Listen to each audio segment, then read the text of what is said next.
शेर और चालाक लोमड़ी। बहुत समय पहले की बात है। एक घना जंगल था जहाँ तरह तरह के जानवर रहते थे। इस जंगल का राजा था एक शक्तिशाली शेर। जब वह जवान था तो उसकी दहाड़ से पूरा जंगल कांप उठता था।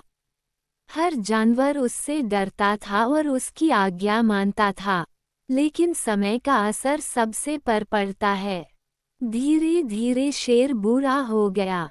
अब उसमें पहले जैसी ताकत नहीं रही। वह शिकार करने जाता तो थक जाता, दौड़ता तो हौंफने लगता। कई दिन तक उसे भोजन नहीं मिला और वह बहुत कमजोर हो गया। अब शेर सोचने लगा कि अगर यही हाल रहा तो मैं भूख से मर जाऊंगा। उसने सोचा, मुझे अब चालाकी से काम लेना होगा। अब मेरी ताकत नहीं बची, लेकिन मेरी बुद्धि अभी भी काम कर सकती है। काफी सोचने के बाद उसे एक योजना सूझी।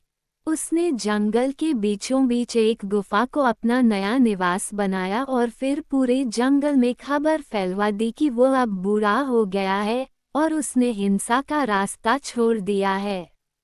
अब वह संत बन गया है और जो भी उससे मिलने आएगा उसे आशीर्वाद देगा और ज्ञान की बातें बताएगा। शुरुआत में जानवरों को विश्वास नहीं हुआ, लेकिन धीरे धीरे कुछ जिज्ञासु जानवर शेर से मिलने गुफा तक पहुँचे। शेर ने उन सभी को बड़ी नम्रता से बुलाया और फिर गुफा के अंदर जैसे ही जानवर गया, शेर ने उसे दबोच लिया और खा गया। अब शेर को रोजाना भोजन मिलने लगा और वह बिना मेहनत के आराम से जीने लगा। एक एक करके कई जानवर शेर की चाल में फंस गए और कभी वापस नहीं लौटे। जंगल में धीरे धीरे यह बात फैलने लगी कि जो जानवर शेर से मिलने जाते हैं वे कभी लौटकर नहीं आते। लेकिन कुछ जानवर अभी भी शंका में थे। एक दिन एक चालाक लोमड़ी ने ये खबर सुनी। वह जानती थी कि शेर चालाक है, लेकिन वह खुद भी कम चालाक नहीं थी।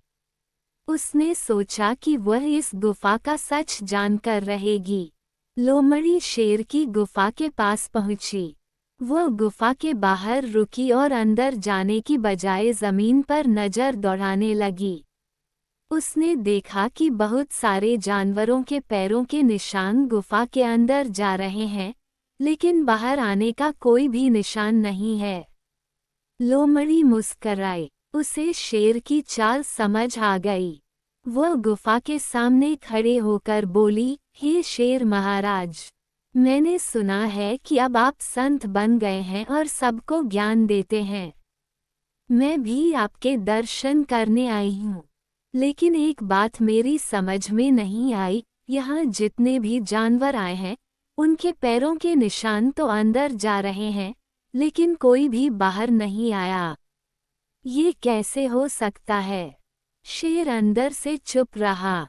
वह समझ गया कि उसकी चाल लोमड़ी के सामने बेनकाब हो चुकी है। लोमड़ी फिर बोली, आपके चरणों में प्रणाम, लेकिन मैं मूर्ख नहीं हूँ जो अपने पैरों से खुद अपने जीवन का अंत करने अंदर जाऊं। माफ कीजिए, मैं दूर से ही आपके दर्शन कर लूंगी। इतना कहकर लोमड़ी तेजी से वहां से चली गई। शेर गुफा के अंदर बैठ